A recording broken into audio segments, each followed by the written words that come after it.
hot job in one of the MNC company. So his name is Karthik. So I wanted to take feedback from him and also the suggestions how he faced interviews and how did he get jobs so that it will helpful for all of you. So hi Karthik. Hi sir. Karthik మీకు రీసెంట్గా job వచ్చింది కదా. So like అవును మీ sir. Background చెప్తారా, like ఎలా start చేశారు and and ఎలా crack చేయగలిగారు.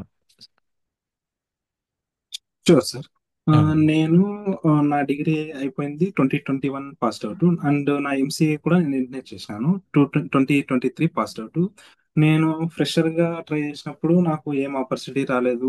నేను జావా ఫుల్ స్టాక్ నేర్చుకున్నాను హైదరాబాద్ వెళ్ళి. మ్మ్. అక్కడ కూడా నాకు ఏం రాలేదు. ట్రైనర్స్ ఎలా ఉండేవాళ్ళంటే ఊరికే జస్ట్ క్లాస్ చెప్పేసి జస్ట్ ఆ రోజు అయిపోయింది, ఇంకా మీరు నెక్స్ట్ నెక్స్ట్ అట్లా కంటిన్యూస్ గా